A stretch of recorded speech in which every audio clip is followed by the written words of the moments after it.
Everybody ready?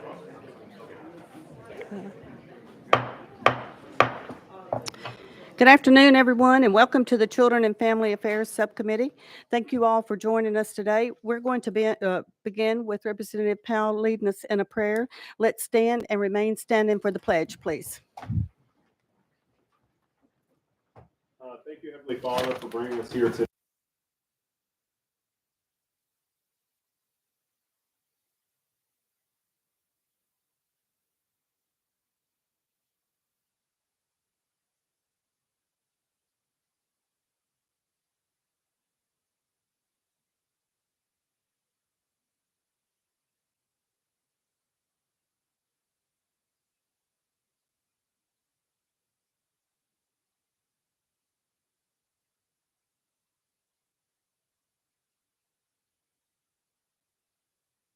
Mr. Clerk, would you call the roll, please? Representatives Bricken, Farmer, Gant, Garrett, Harris, Jernigan, Powell, Stevens, Littleton. Here. Chair Lady, you have a quorum. Thank you. Are there any personal orders, members? Seeing none, we're going to move forward with a little housekeeping. As a reminder for all witnesses before the committee today, you will have a 3-minute time limit for your testimony. After the 3 minutes, we will open up to member questions for a few minutes before moving on. We have 17 bills today.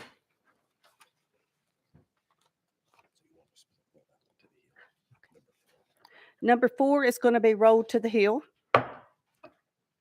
Number 6, House Bill 2485, is taken off notice. Number 8, House Bill 930, is taken off notice. Number 11, House Bill 2045, taken off notice. The special calendar, number 17, House Bill 2503, has been taken off notice. So that brings us back to the beginning of number 1, House Bill 2936 by Representative Faison. Properly motion and second. You're recognized. Thank you, Madam Chairman. And I see several amendments here, so which one would you like to go with? With the committee's indulgence, the 14446. Which we previously adopted. So we're going to move forward. So you're recognized as amended. Thank you, Madam Chair. Members, I'm so glad to be with y'all today. Just kind of start out broad with what my intent is. In years past, the Supreme Court has ruled that the family, the parents, have a fundamental right of raising their children.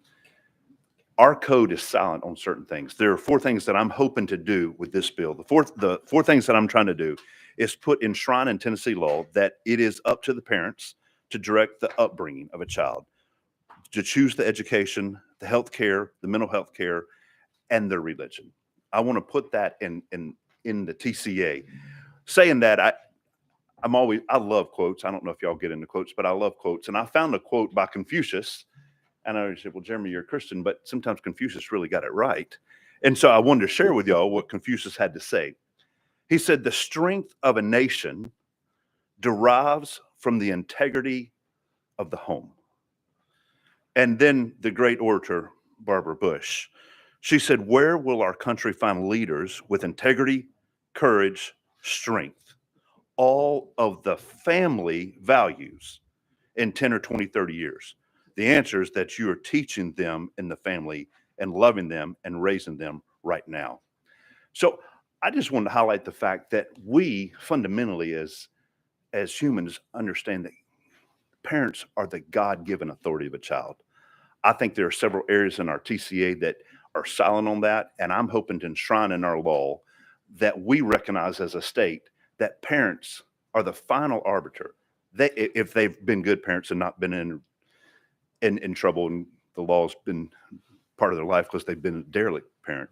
But good parents fundamentally have the right to choose those 4 things for their children. And Madam Chairman, Chair Lady, I know that we have several people for and against this bill. So maybe is this a good time for me to just step away and let them come up? So without objection, we're going to go out of session. And we're going to call up Devin Farah and Jenny Farah. Would you please come forward and say who you're with introduce yourselves for the record, please. And you each have 3 minutes between the two of you. Yes. Make sure the red light's on and pull the microphone up close.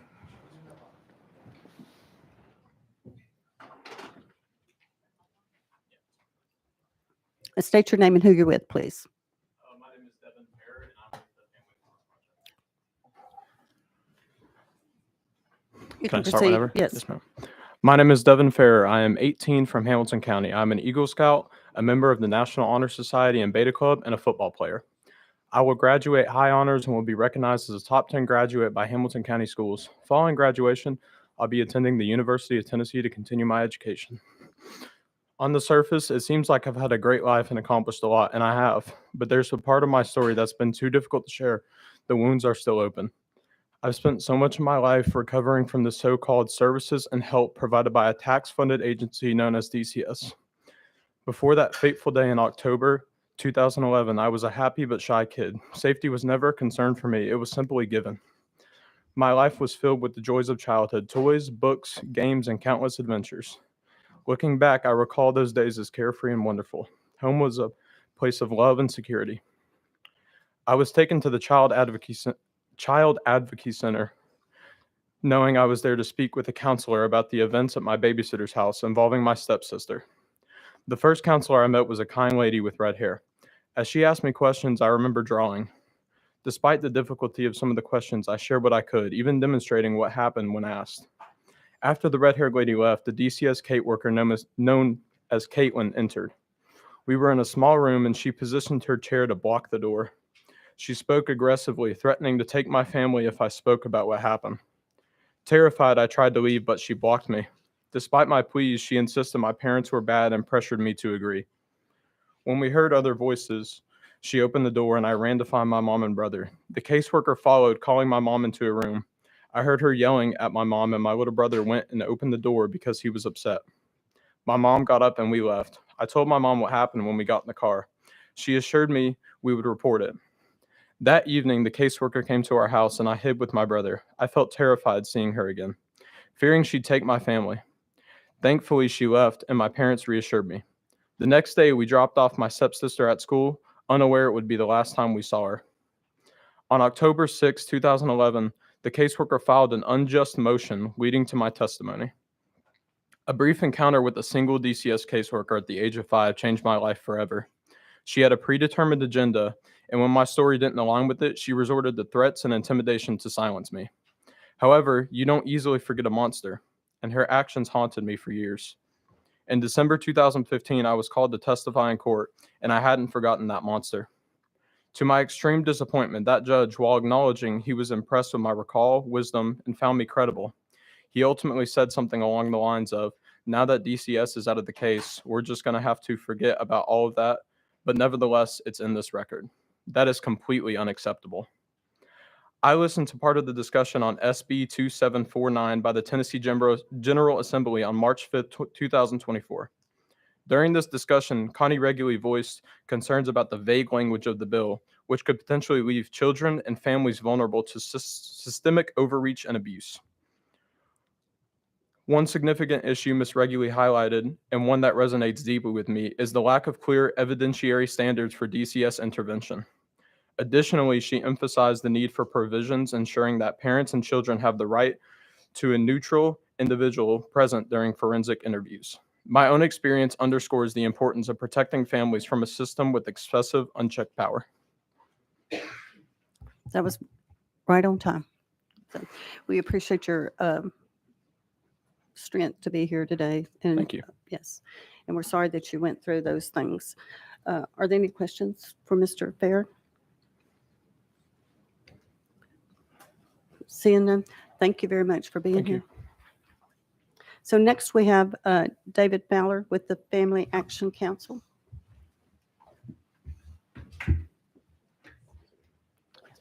Madam Chairman, I've been requested not to speak. Okay. I'm in agreement with some other organizations. Okay. In silence. Next, we have Aiden Farley. If you would come forward.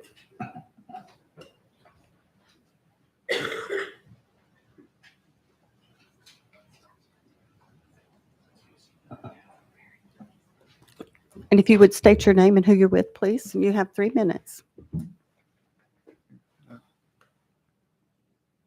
I'm Aiden Farley. I am with. Is your microphone on? Yes. Right. I'm Aiden Farley. I'm currently with my parents, Jessica and Chad Farley. I'm in 8th grade and a member of the Civil Air Patrol.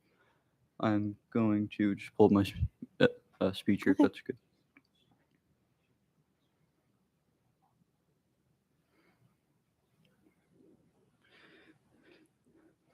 My name is Aiden Farley. I was taken from my home 3 years ago at the age of 10. On April 11th of 2021, my mother suffered her first ever mental health crisis and left our home in the middle of the night. She would be found in a vacant parking lot 2 hours away. Then she would be involuntarily committed into a lockdown mental health facility for treatment. The next day, police showed up to my house with DCS. After talking to me alone for an hour, I was taken back into my house where my dad asked if I was being taken. DCS said no. The next day, I was watching TV with my father and I looked outside. I saw a trail of police cars flying down my driveway.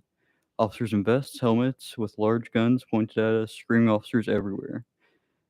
And my dad in handcuffs. If you ask what this 10-year-old saw on April 14th, 2021, just one day after DCS was at my house talking with me, that's it.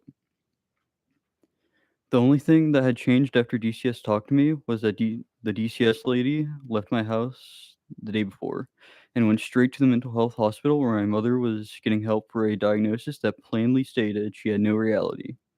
Yet DCS interviewed her. This was not in my best interest. When the SWAT team came in, there were 2 other adults at my home who I knew very well, but DCS told me that I was going to live with my mom's mom, Michelle, a lady that calls herself my grandmother, but I've rarely ever seen. I've heard my mother talk about how hard her childhood was growing up with her mother, and know it's the reason we don't see her much. This was not in my best interest. While at Michelle's, I was constantly yelled at and blamed for things that I didn't do, which is hard because my mom and dad have always taught me right from wrong my whole life. I do not lie, and I believe my school teachers can tell you the same. I can remember the first time I was being dishonest because my father made me write an essay on integrity. What I remember above all else was Michelle calling me pathetic because I was emotional and worried about my dad, who is a disabled veteran who was injured serving our country and was now at home without his caretaker. This was not in my best interest. DCS, my GAL, and the CASA worker. I told them all how bad I was being treated every time I saw them. It wasn't until Miss Tabitha, my DCS worker, saw Michelle treat me like this herself that she believed me. Miss Tabitha was at Michelle's picking me up to go see my dad and brother for the first time. I decided to write a note to get help and gave it to my brother under the table at the visit.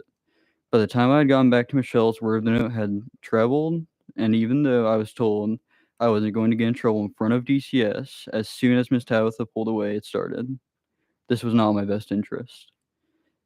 It would be a very long 30 days from the day my note was found for DCS to move me. 30 days of being scared, yelled at, and hearing awful and untruthful things about my parents. When DCS did finally move me, I was taken 3 hours away to a therapeutic foster home in Rickman, Tennessee, that already had a kid. My brother and sister both picked on me from time to time, but not like this kid. This kid was truly out of control and very violent. My hair pulled constantly. I was punched, hit, kicked, but the worst thing about this 12-year-old was always biting. I would try to tell the foster parents, but they would always just tell him to stop. The scariest part was that they were placing me with a young baby. This was not in my best interest. I would like to leave you with something I learned from that essay. I told you that my dad made me write an essay on integrity. The first time I was being dishonest. Integrity is doing what's right, even when nobody's looking. It's clear that through my stories and others around our state that the best interest has always been included in this law. Only it's been in the best interest of DCS. Thank you for listening to me, and that's all I had. Thank you very much for being here and sharing your story with us and to have the strength to sit there and talk to strangers. So we appreciate you being here. Are there any questions for Mr. Farley? Seeing none, thank you very much for being here. Yes, ma'am. Next, we have Kristen New and Michael Ferris. If y'all would come forward and state your name and who you're with for the record, please.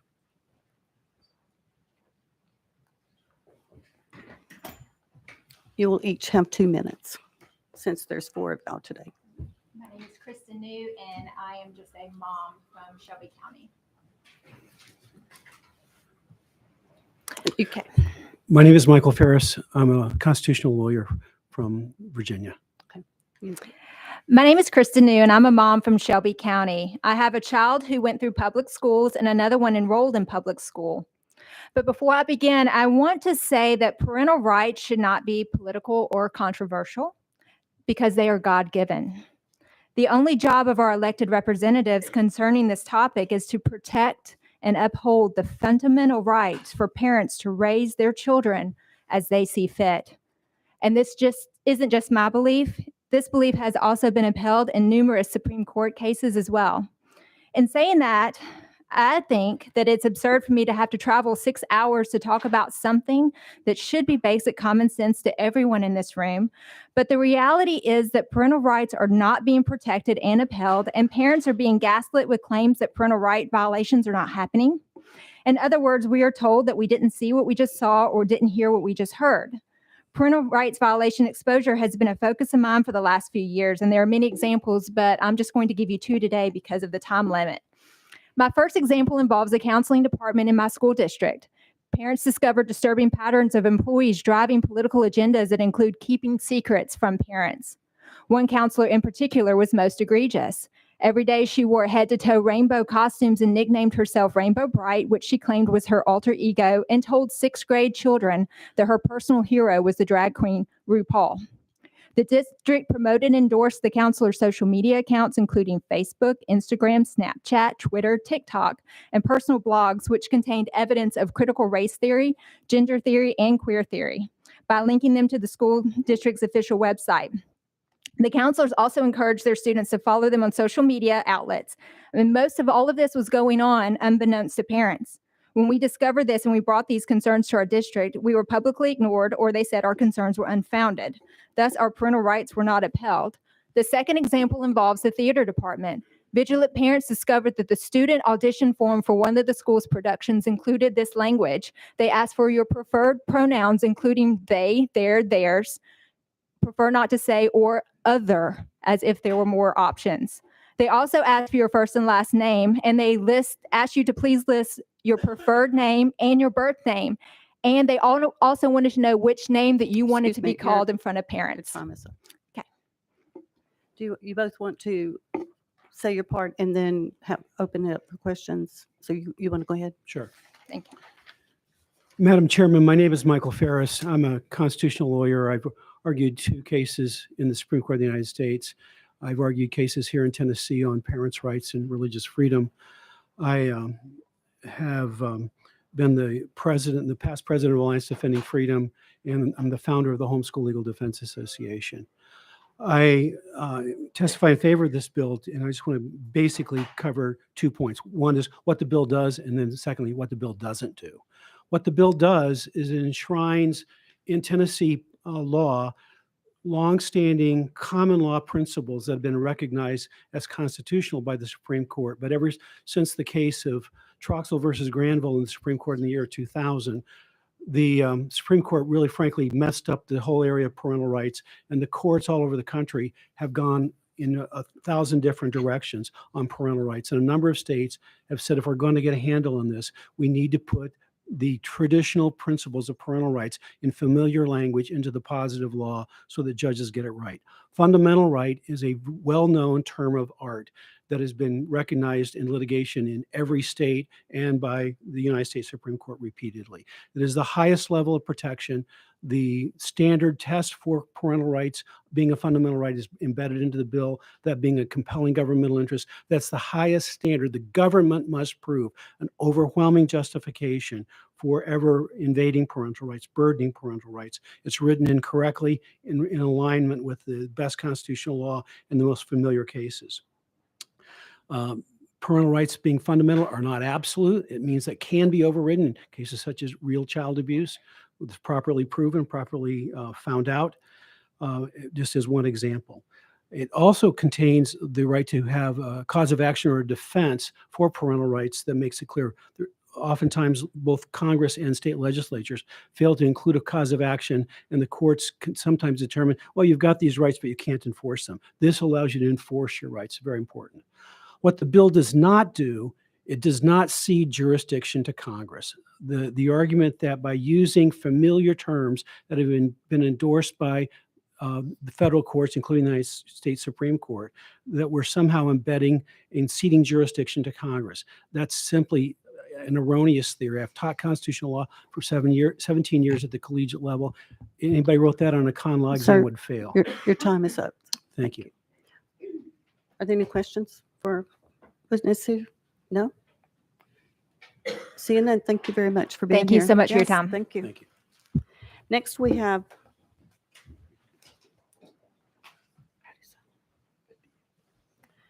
have Joseph Padilla and Matt Sharp. If you would come forward and introduce yourselves and who you're with for the record, please.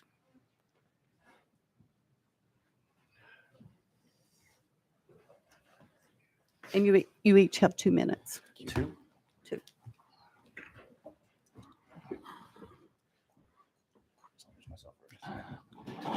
Can you hear me?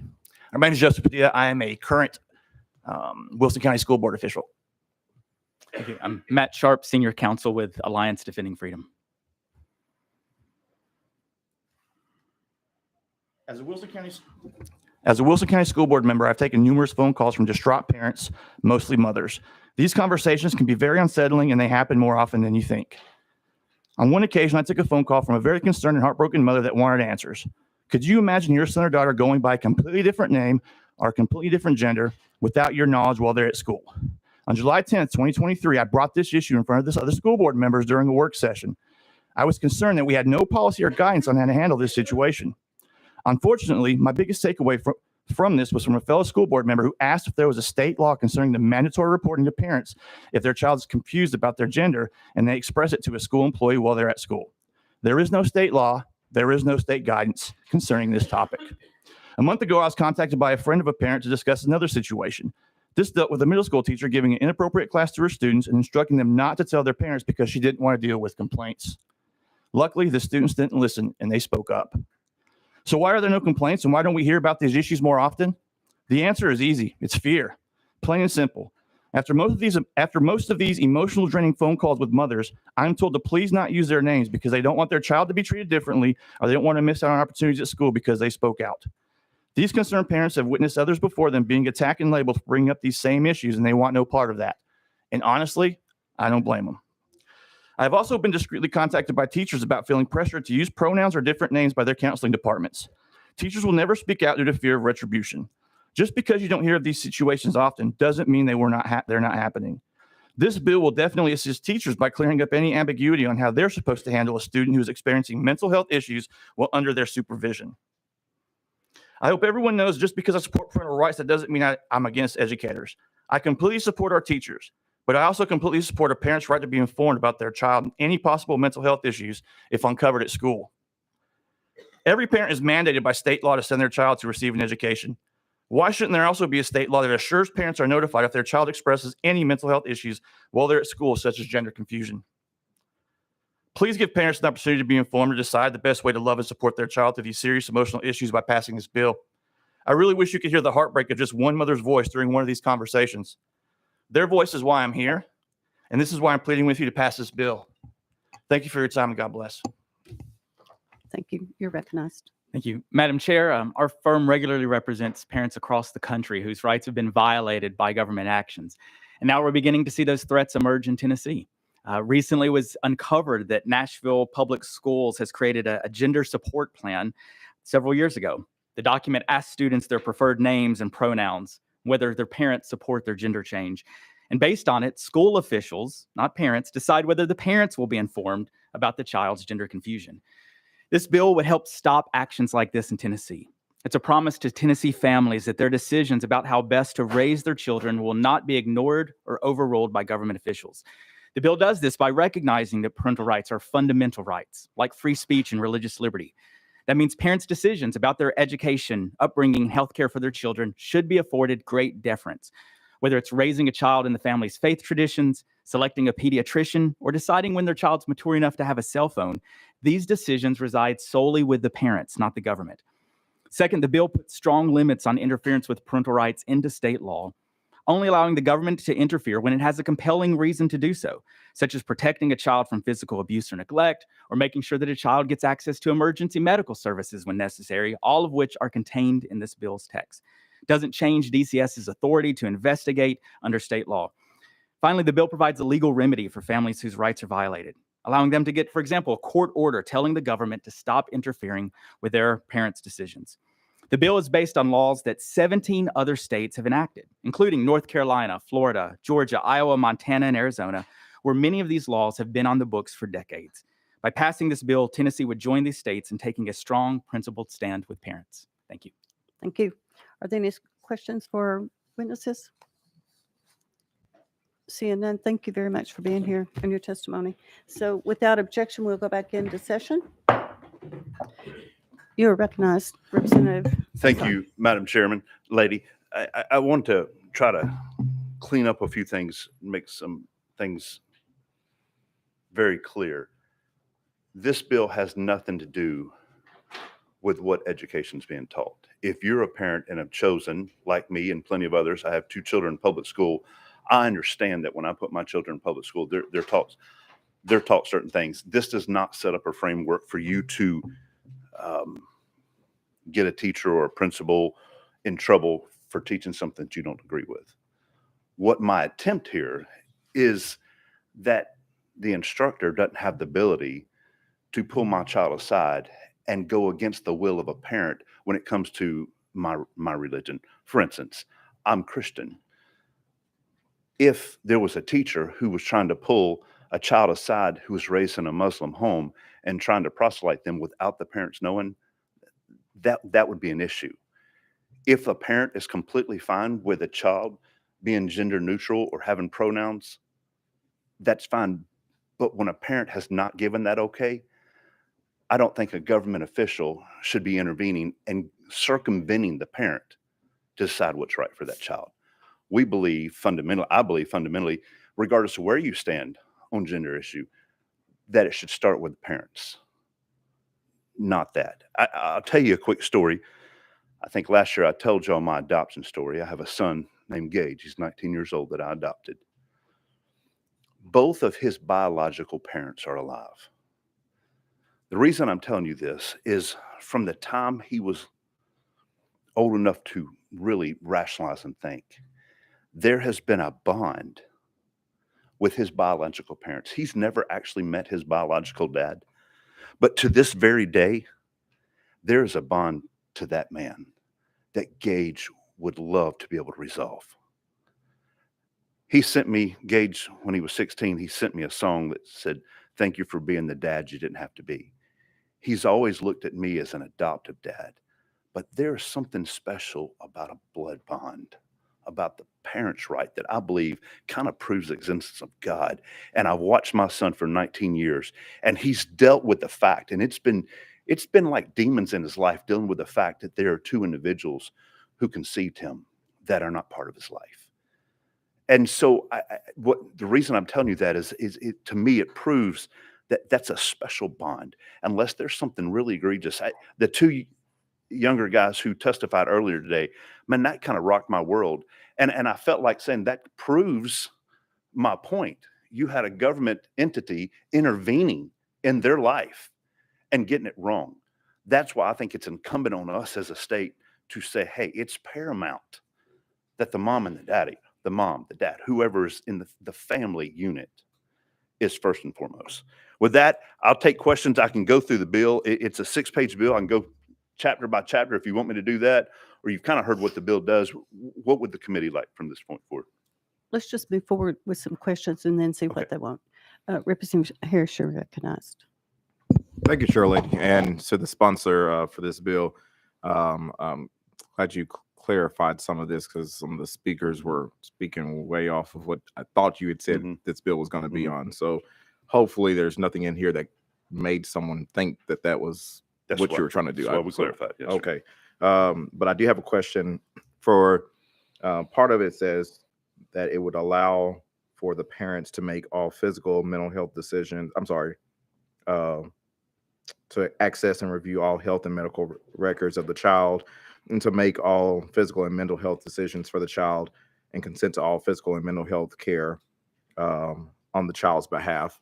If would anything in here, would it allow for a parent who, say, I'll use vaccinations for example. If one parent says they want their child vaccinated, will this affect another child's health in any way by another parent making a choice? Representative Harris, are you speaking specifically if there's two parents that are in the same home that are disagree, or if there's a divorce situation?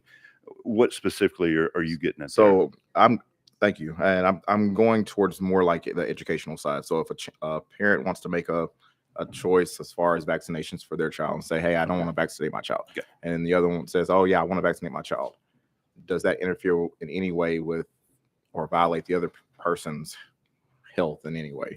Representative.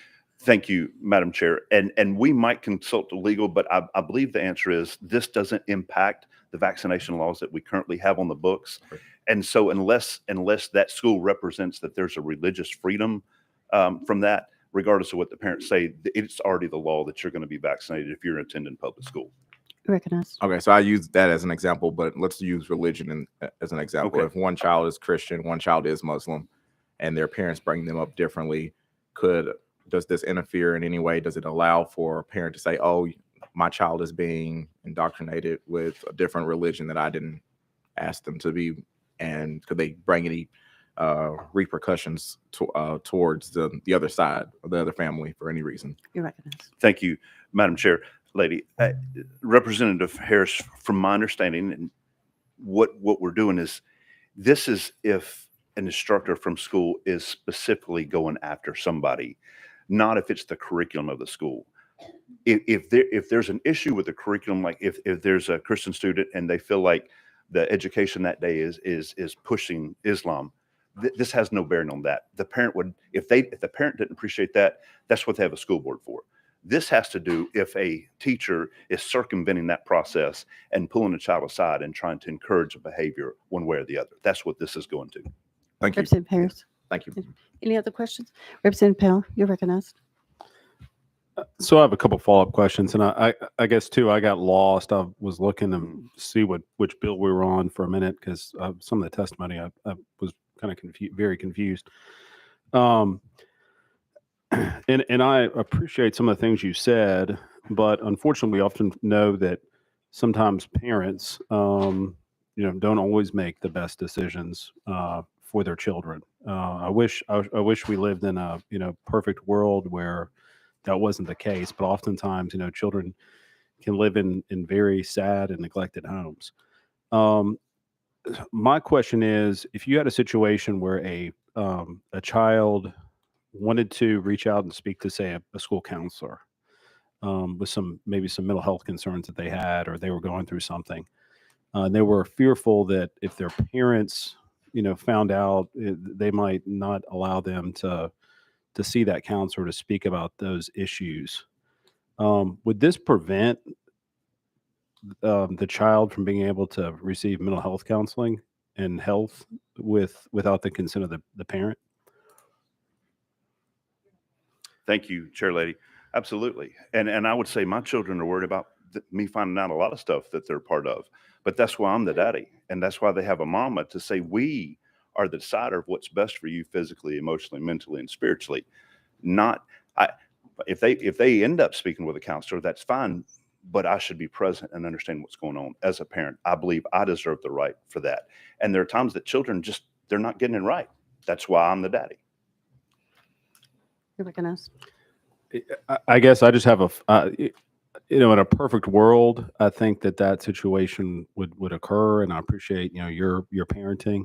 I'm not questioning you, Representative, but just I know oftentimes children can come from very difficult homes, given they can be faced with a lot of different situations. They might need the help of and be able to want to speak to somebody about things they're experiencing, and those parents might not always make the best choice. So for that reason, I have some serious just disagreements about that.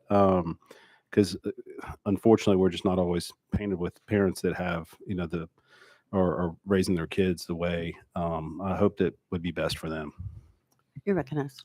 Thank you, Chair Lady. And Representative Powell, my answer to that would be, we're human, we're broken, and I'm not sure a child being able to circumvent a parent without them knowing, going to another human that's broken potentially and may or may not have the whole story or the child's best interest at heart as it comes to the way I view life, that should reserve the right for me to be a part of that conversation with a 13-year-old child.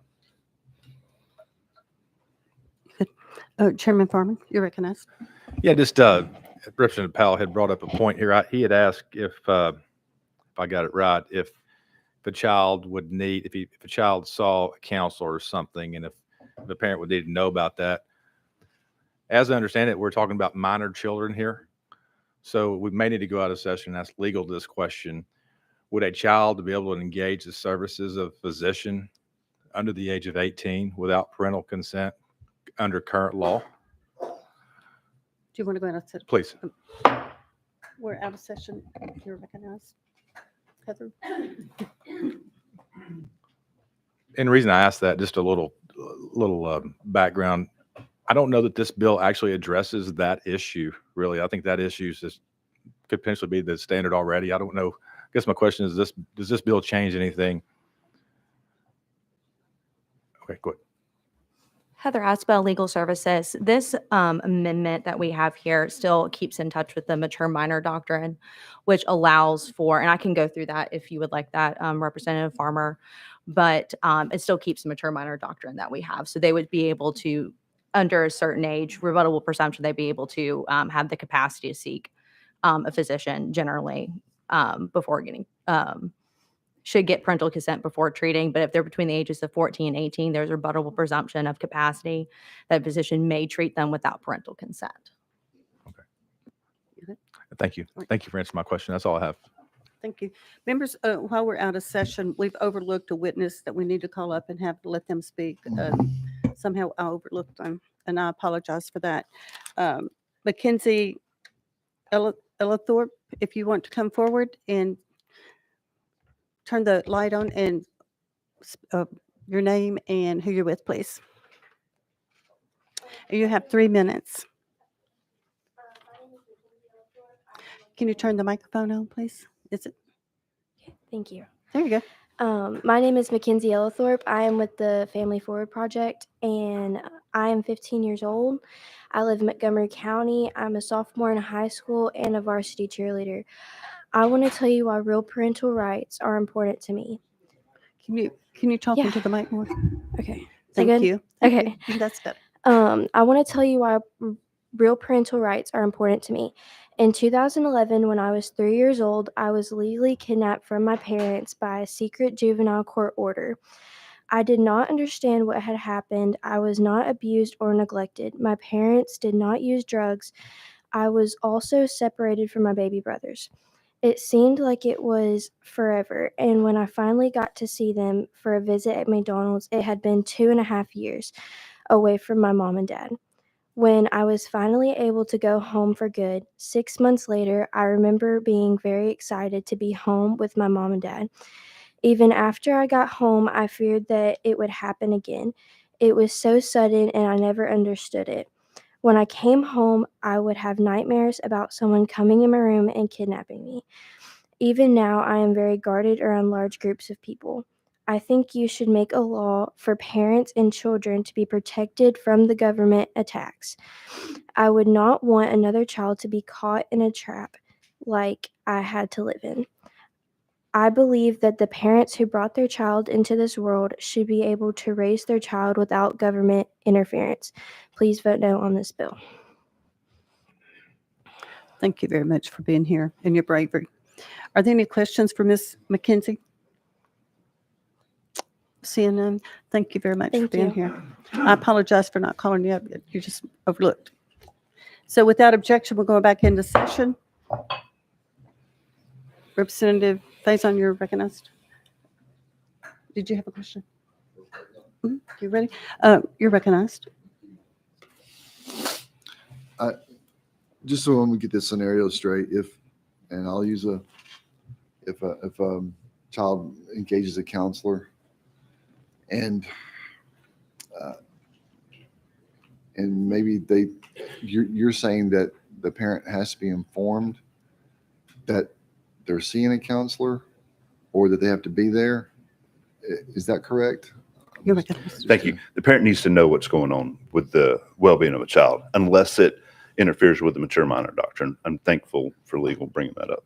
So if it's just say it's an abusive situation and they don't want their parents to know because they're the cause, they still be notified that they're seeing a counselor? You're recognized. Thank you. No, actually, DCS would be notified, and then a CAC would do a forensic interview on that, and that would circumvent this law. Okay. Yeah. That makes sense. Thank you. You good? Representative Bricken? Thank you, Madam Chairman. Leader, I have a question primarily on the healthcare parts of the bill. Okay. And just trying to, an example, occasionally we hear parents refusing life-providing treatment for their child, either a life or death situation because of mainly religious rights, refusing like a transfusion or some medication. And that it doesn't, I mean, it gets on the news that, you know, these parents are saying, you know, we believe that the will of God will bring my child, you know, make he or she survive. How, in this, what I've read here says, if a parent takes that approach on healthcare, that could be a life or death situation, this bill would actually protect those parents. Is that correct? Thank you, Madam Chair Lady. Representative Bricken, from my understanding, once again, we can go to legal. There is case law already on the books, and this does not change the case law that's currently on the books for a child who would be in a situation where there's a life-saving care for that child. This would not contradict with the current case law that's in America today. Representative Bricken? I guess maybe it's a legal question. I mean, reading the text, it just makes it clear that a hospital or a doctor could get sued by this if they felt the life of the child was in jeopardy if they didn't take that. And so, you recognize. Chair Littleton, I'm sorry, Chair Littleton. One of my testifiers, he's actually worked on this, and can we go out of session and let him? He helped write the bill. I think he can answer that better than I can. well, maybe if legal could take a shot at, would this override? I mean, we have, I'm not a lawyer, of course, from case law to legislation. I mean, this seems like it would provide a. Without objection, we'll go out of session, and you're recognized. Heather Asbell, Legal Services. This would not override any current case law. If you look at Section 2, subsection B, it says except as otherwise provided by statutory law, case law, or court order. So if there was something like that, then this would not be overridden by case law. Okay. Any other questions for legal? Okay, without objection, we're back in session. Any other questions for the sponsor? You're recognized. Just a Chairman. quick question. Chairman Faison, you may have already done this. Would you just give us an example of how this works or how this would work? Just, it could be purely a hypothetical situation, but just would you give us a good example of what this bill's intended to do and the type of situation it's intended to address? Thank you. You're recognized. Thank you, Chair Lady Littleton. A good example is someone targeting my child, whether they're at school or at play or at church, absent of me, that is somewhat of a government official or someone has authority over my child, and pulling them aside to groom them for whatever reason. When I say groom, I know that's kind of a political hot word, but for any reason that I'm not a part of, that I know of, and trying to engage them on the level that goes against who we are as a people, who my wife and I are. We have a similar worldview, and we want our children to have that worldview. What I'm trying to do is to make sure that if somebody does that, that's in a position of authority. We've hunkered down a lot on school, but it's not just that. Anybody that's in government or official or of authority over a child, my child, if they're going to engage my child in a way that's opposite of what I would believe, then I should be at the table or at least consulted on. My children are very smart, very intelligent. They take after their mama. They typically can handle their own, but I want to be apprised of what's going on. And we can share stories with you that have happened right here in Tennessee, of people grooming a child one way or the other that are not the parent, outside of the parent's purview.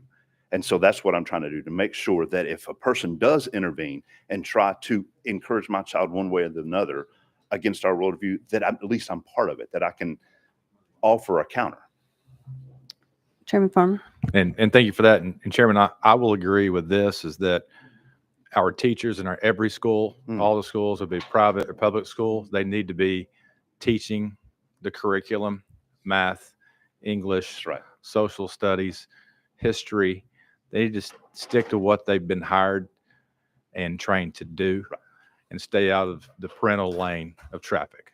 So if this bill helps with that, then I'm happy to support it. You good?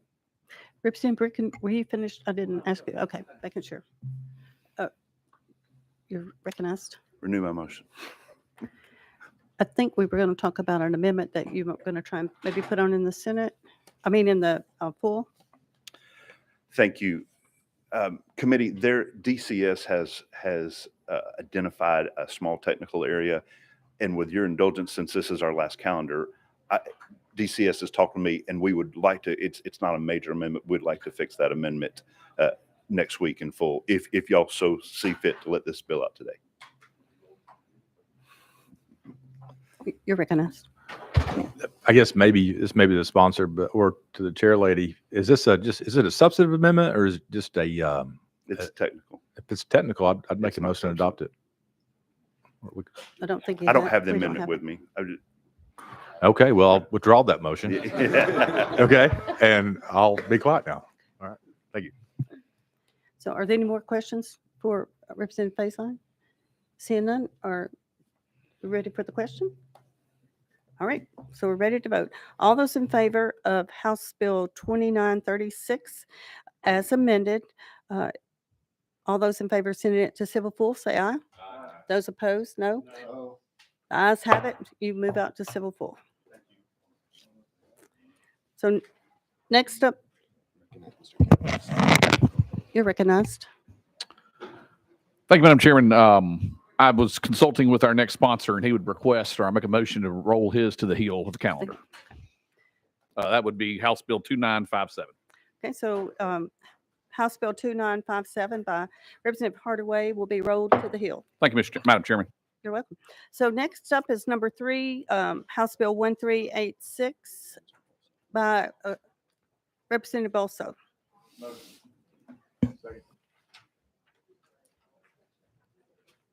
We'll just wait a few minutes for the room to kind of clear out.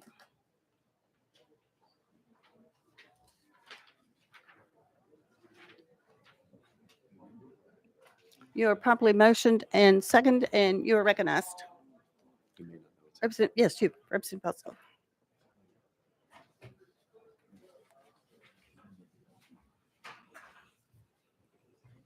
Thank you, Madam Chair. Good afternoon, members of the committee. We're before the committee today on this. And I see you do have an amendment. Yes, Chair Lady, we do. 015595. Oh, Okay, properly motion second. All those in favor of adding Amendment 15595 to House Bill 1386, say aye. Those opposed, no. The ayes have it. You are recognized as amended. Thank you, Madam Chair. This is the Tennessee Covenant Marriage Act, and I'll begin by stealing a few lines from those who are a bit wiser than I am. Representative Garrett mentioned that upon his review of this proposed legislation, that it dealt with a marriage that was harder to get into and harder to get out, which I think obviously is a very accurate description.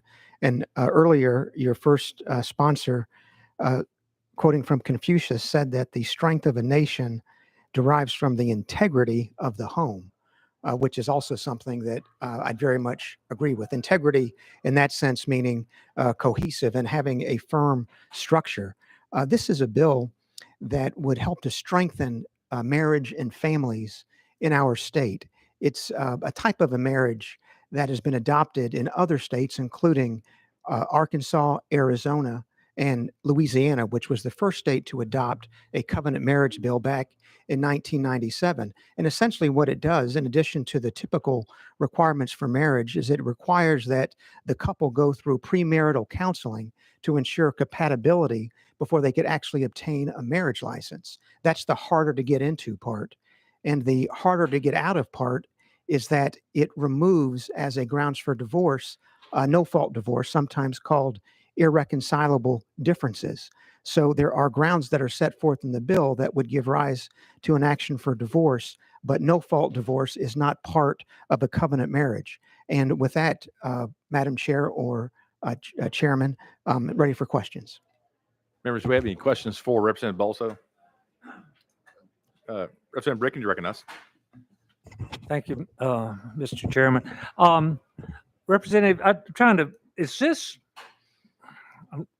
I guess, say a permissive bill that a man and a woman could enter a covenant marriage but doesn't have to? Representative Bolso, you recognize, sir. Thank you, Mr. Chairman. That is exactly correct. In Louisiana, for example, 99% of the marriages contracted there are of the traditional type. Only 1% are of the covenant marriage variety. Were this bill adopted, it would not in any way change the existing structure for marriage under the current licensing regime. This would just be an additional type of a marriage license. Representative Bricken. Okay, so, you know, and I guess back in my day when my wife and I got engaged, we certainly were counseled by our pastor, both for a long series. I think it was like 6 weeks. Of course, it was very beneficial. I'll celebrate 50 years of marriage come June, so something was stuck. But that was, you know, certainly something we chose to do. I mean, if this passes, how does it get publicized to the public that we have a covenant marriage law? I mean, does the churches let their members know that, you know, we can meet the covenant marriage law criteria by having these counseling or what? So kind of the operational advertisement aspects of this bill, if you could talk on that a minute. Representative Bolso, you recognize. Thank you, Mr. Chairman. Yes, I think the answer is that it would be publicized and advertised very much the same way that the traditional marriage license is advertised currently. Obviously, when a couple decides to get married, they'll ordinarily approach a clergyman, a minister, some public official, and that begins the process of their learning how to go about obtaining a marriage license. If this were adopted, likely what would happen during that same interaction is that the clergyman, the minister, the public official would make the couple aware that they could choose, if they wanted to engage in what's called a covenant marriage that has this additional barrier of premarital counseling in order to contract and has the additional barrier of getting out of having no provision for a no-fault divorce. Any follow-up, Representative Bricken? Thank you. Vice Chair Jernigan, do you have the question? Yeah, thank you, Chairman.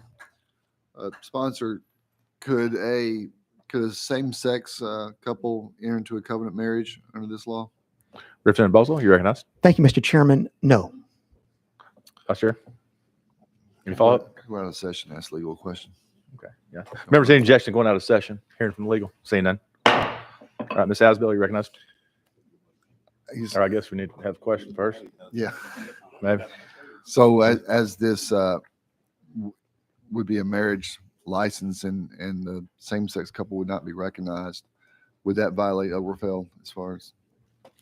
Heather Asbell, Legal Services. This has a potential constitutional issue in regards to Oberfeld versus Hodges, which was passed by a court case by the United States Supreme Court. So it's problematic. Okay, thank you so much. Members, any additional questions for legal before we get back in session? Any objection going back in the session? Seeing none. All right, back in the session. Now we're back on the bills amended. Members, any questions for Representative Balso? Any questions? All right, any objection? Are we ready to vote? Any objection? Seeing none. Looks like we're ready to vote whether or not to send House Bill 1386 as amended to civil justice full. All in favor say aye. Aye. Opposed say no. No. Ayes have it. Bill moves on. If you want to be recorded as a no, see the clerk. Thank you, Mr. Chairman. Thank you, committee. You're welcome. Members, that brings us to item 5. Item 4 was rolled to the hill of today's calendar. That brings us to item number 5. That's House Bill 2046 by Representative Chisholm. Representative Chisholm, you're recognized.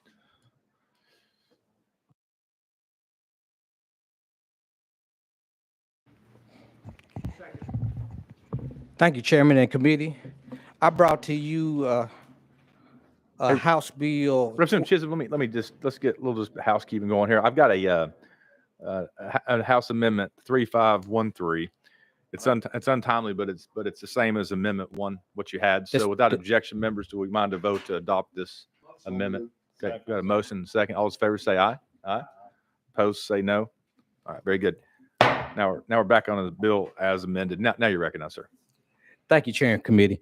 I brought to you House Bill 2046, and this bill requires that DCS submit a review to the Government Operations Committee of the Senate and the House of the Tennessee General Assembly within 60 days of adoption of new rules and policies. Currently, DCS is required to submit any new policies within 60 days of adoption to the Judiciary of the Senate and the Civil Justice Committee of the House. So with this bill, it just merely adds government operations to that list. And with that, I stand by for questions. Are there any questions? Representative Brickman, you're recognized. Yeah, to the sponsor, I mean, adding government ops to the review process, what's the rationale for that over the other, in addition to the other committees? Well, it just gives us another level of transparency, so that if that's for example, if they have any issues, we'll have more hands able to help get everything on the right track. And I'm not sure if this is who could answer this. In this review process, does these policies go into effect before the review, or do they go into effect and then subsequently get reviewed, and the committee might modify those policies? I mean, does it slow down the implementation of policies by DCS by adding one more level of review? So as you know, on July 1, our agencies are required to give the Government Operations Committee a list of new rules and policies that they've came up with during the year. But with this, it just it does not require that government operations meet, but it does require that they have a list of the rules and policies sent to the chairman of those committees. No other questions? Any other questions? You're recognized. Thank you, Madam Chairman. Representative Chisholm, you came to my office today and talked to me about this bill. Really appreciate that. And I didn't see any issues with it. And I understand that you also work with DCS and they don't either. So I appreciate you taking the time to come by and see me. I really appreciate it. So I'll be glad to support your bill today. Thank you for that. Any other questions? Are we ready? Questions been called? Without objection, we will be voting on House Bill 2046 as amended, going out to civil full. All those in favor say aye. Aye. Opposed, no. The ayes have it. You move out to civil full. Thank you, Chair, Lady, and Committee. Next, we have item number 7, 26, House Bill 2644 by Representative Leatherwood. We will be rolling 20. We'll be rolling House Bill 2644 to the Hill. So next we have number 9, House Bill 1258 by Representative Vital. I guess we'll be rolling him to the Hill. Next we have item number 10, House Bill 1986 by Representative Barrett.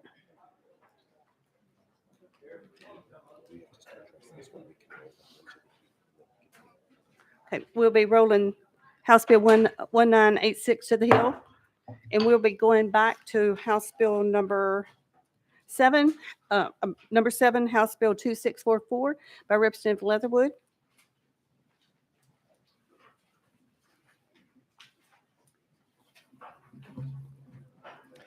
Do we have a motion? Properly motioned and seconded. I see that you do have an amendment. Yes, ma'am. And 015480, hopefully. Okay, all those in favor of putting Amendment 15480 onto House Bill 2644, say aye. Those opposed, no. The ayes have it. You are recognized on 2644 as amended. Thank you, Madam Chair, Lady, and Committee. This bill is brought to me by the Tennessee Bar Association, their adoption section, as a result of some of the major legislation we've changed in the last couple of years regarding adoption. This bill just brings some technical and cleanup changes to assist in the child placement. And it also eliminates some, what I think of as open-ended timeframes in the law by adding some timelines to the adoption process to just help speed up that placement. With that, I'll take any questions. Thank you. Are there any questions for Representative Leatherwood? Question's been called. Without objection, we'll be voting on House Bill 2644 as amended. All those in favor say aye. Those opposed, no. Ayes have it. You move out to civil full. Thank you. And now I see Representative Vital. So we're going to go back without objection to number 9, House Bill 1258. You are recognized on House Bill 1258. Thank you, Madam Chair, Lady, and Committee. I see an amendment. You have an amendment, right? 015634. That's it. All those in favor of putting the amendment 15634 onto 1258, say aye. Those opposed, no. The ayes have it. You are recognized on House Bill 1258 as amended. Thank you, Committee. This bill is brought to me by Chancellor Atherton in Hamilton County. It should be referred to as the Stevens bill, since Representative Stevens has worked diligently with me to try to help work through the details and to better understand it. But there are 4 things that specifically it lays out, just clarifying residuary distribution and filing and how the claims are made and the times that they're made. And so I would ask that you consider this amendment and bill to help clarify this section. Thank you. Are there any questions for Representative Vital? Representative Stevens, you're recognized. Thank you, Madam Chair Lady. The bill does need one more amendment. I think what they were trying to do was to require the personal representative to notify the beneficiaries in the estate that they have the right to file an exception to a claim. They already have the right to do that. But what they were looking to do, which we didn't get in the bill or in the amendment, was to have the personal representative send them a notice that you do have a right to file an exception to any claim. So I'm happy to help you get that in there and send it on to the full committee, but that's what they're really looking to do. Currently, a personal representative has to notify all the beneficiaries or the heirs of an estate that it's been opened, and we'll do that within 60 days of it being open. And they also have to notify TennCare that the estate's been open.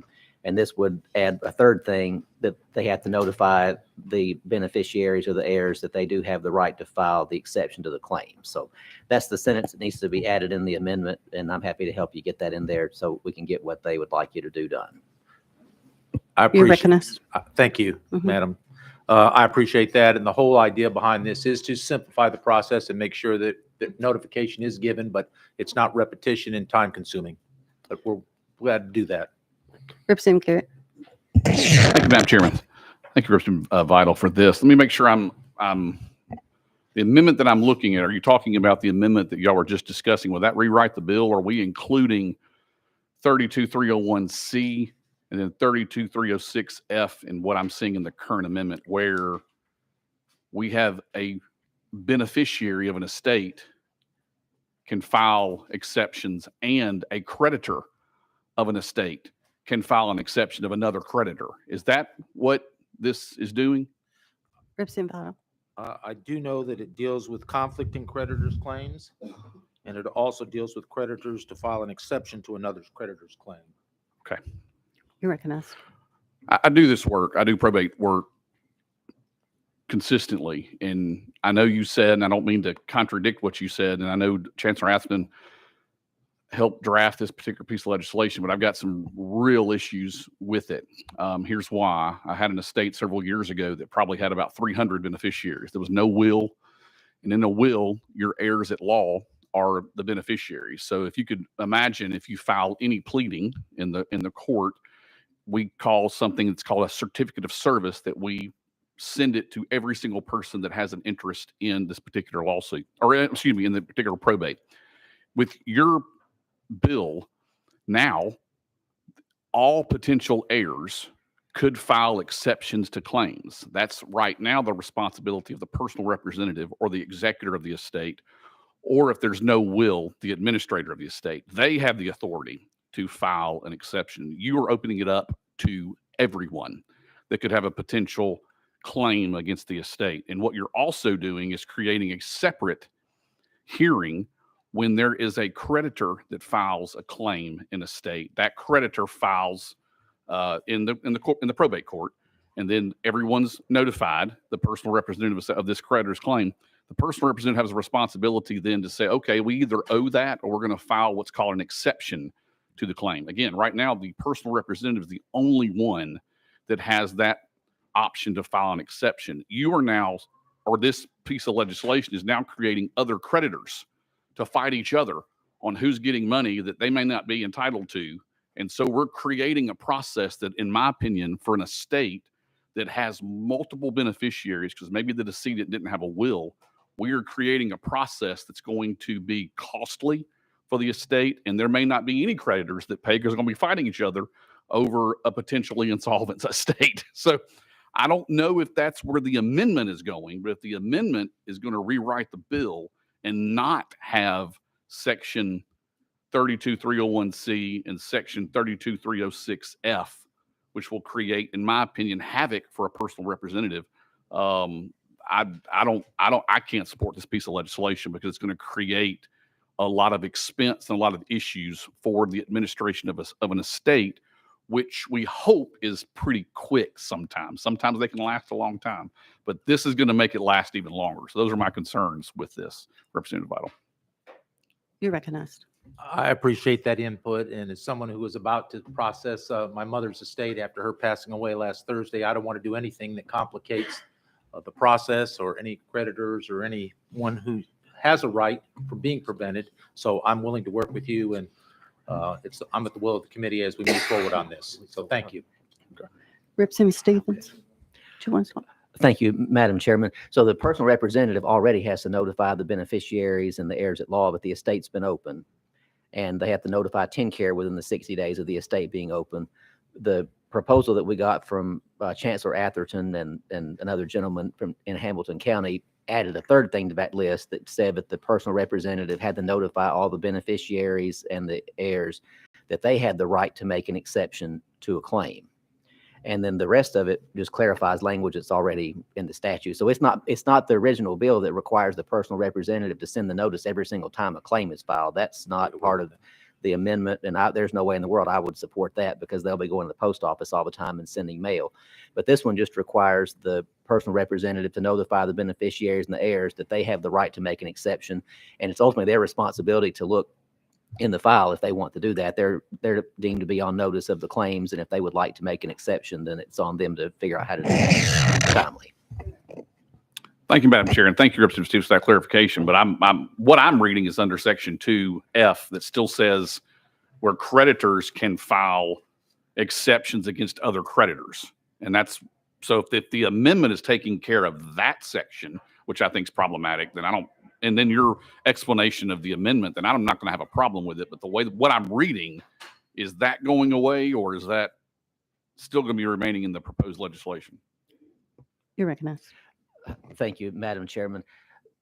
Right now, the creditors already have the right to file an exception to another creditor's claim. So this just clarifies the process for them doing that, and it tells them that they're responsible for finding the information and making the exception themselves. They're not getting any kind of notice from the estate about other creditors' claims. That's already something that they have the right to do in the law. But the part that's being amended would be in Section 1. There was a sentence or two that was not included in this amendment that said the personal representative notifies the heirs and the beneficiaries of their right to make an exception. You're recognized. So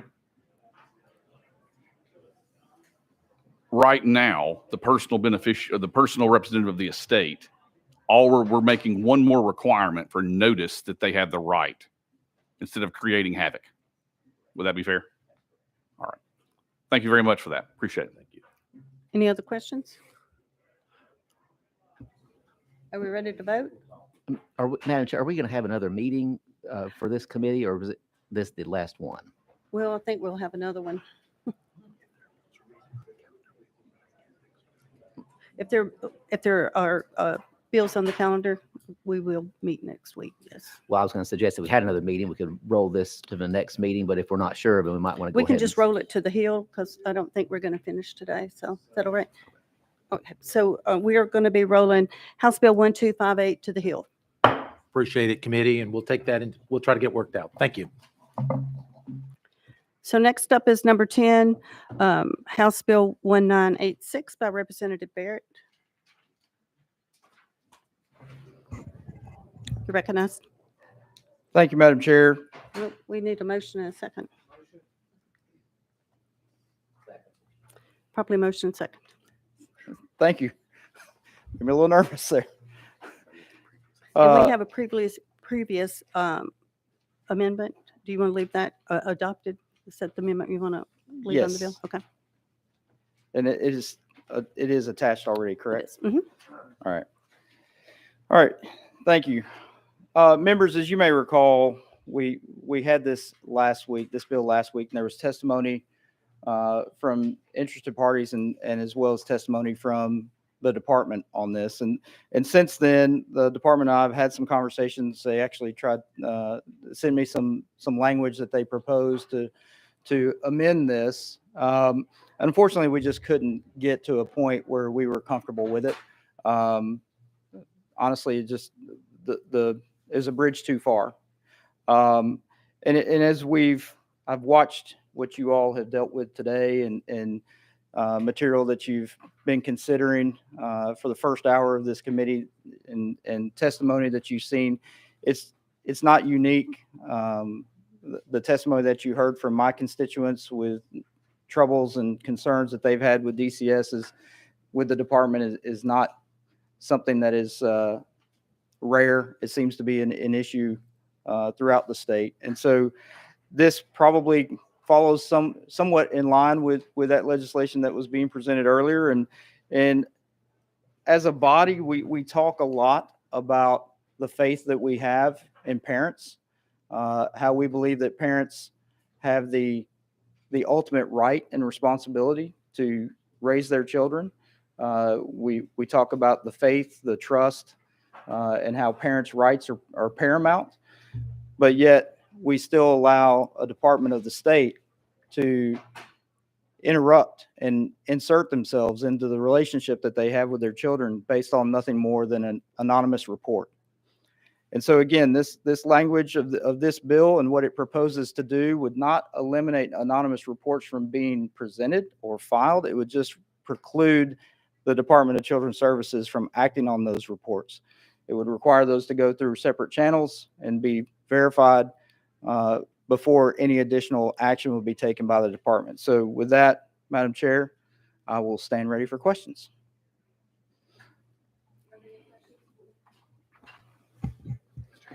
Representative Harris, you are recognized. Thank you, Chair Lady, and to the sponsor. So we've had this, I'll be honest, we've had this bill or one similar to this ever since Mike Carter was the chair.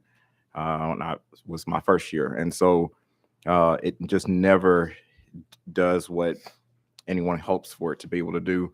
And I typically like pretty much all your bills. I'm not gonna lie. I do pretty much go with your bills for the most part, but this one I just cannot. And so I'm going to quote you on that. I'm just gonna. The chair always says that if we can at least help one child, and I think that anonymous reporting helps at least one child. So I'm just gonna make a friendly motion to move this to summer study. Well, I'm going to take I'm the chairman, so I'm going to say this. We Okay. studied it a couple of years ago extensively. So, I mean, we can still summer study it, but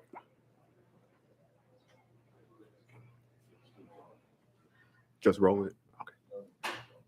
Oh, can I withdraw my motion? you may. Any other questions? Seeing none, are we ready to vote? All those in favor say aye. Those opposed say no. No. Sorry. Thank you, Madam Mhm. Chair. Appreciate your time. Absolutely. Okay, without objection, we're going to go to item number 16, House Bill 2665 by Representative Slater.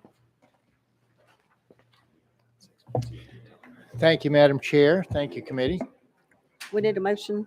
Do we hear a motion? Second. Properly motion second. I do see that you have an amendment. Yes, 15516. You want to put the amendment on?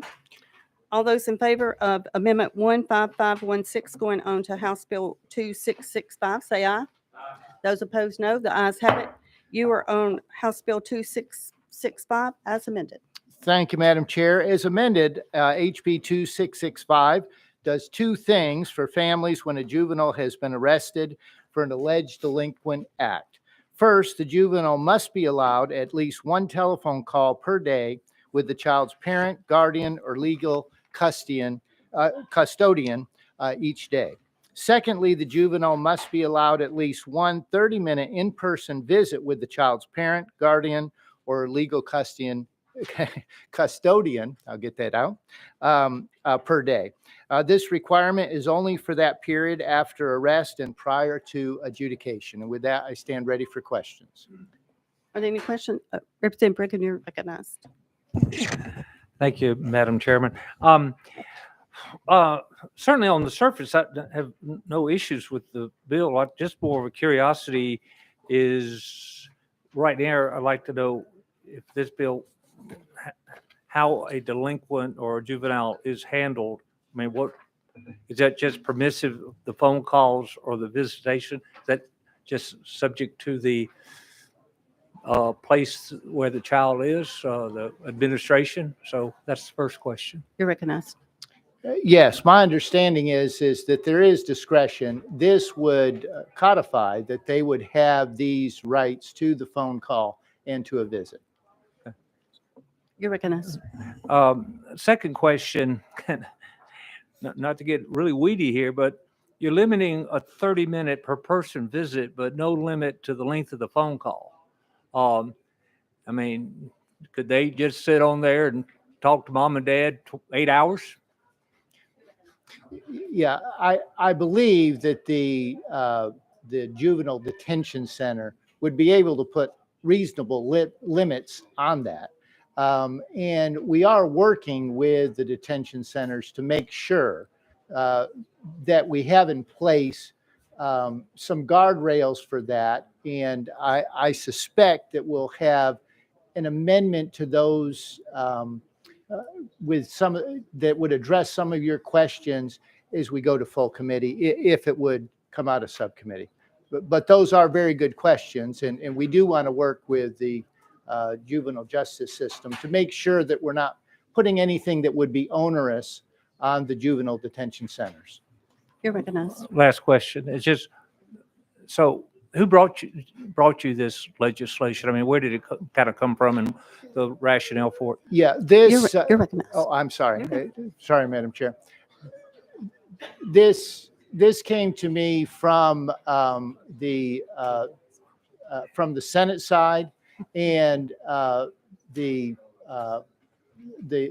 Senate, the senator had some constituents that brought it to him, and I looked at the legislation. I think that it helps families and those that are in very difficult circumstances, and so I agreed to carry it in the House. Thank you.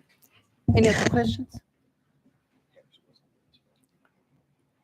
You're recognized. Thank you, Chair, and to the sponsor.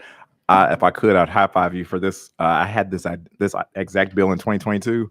Mine had a 50-minute limit on it, though.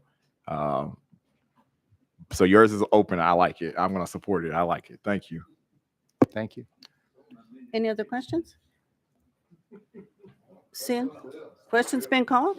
Without objection, we will be voting on House Bill 2665 as amended, going out to civil full. All those in favor say aye. Aye. Opposed, no. The ayes have it. Do you move out to civil full? Thank you, Chair Lady. Thank you, committee. Without objection, we will roll the remainder of the bills to the next committee meeting. Okay. And like I like to say, our motto is we want to save all the children that we can. We want to save them all, but if we can do it one at a time, that's what we're going to do, one at a time. So without objection, we are adjourned. Thank y'all very much.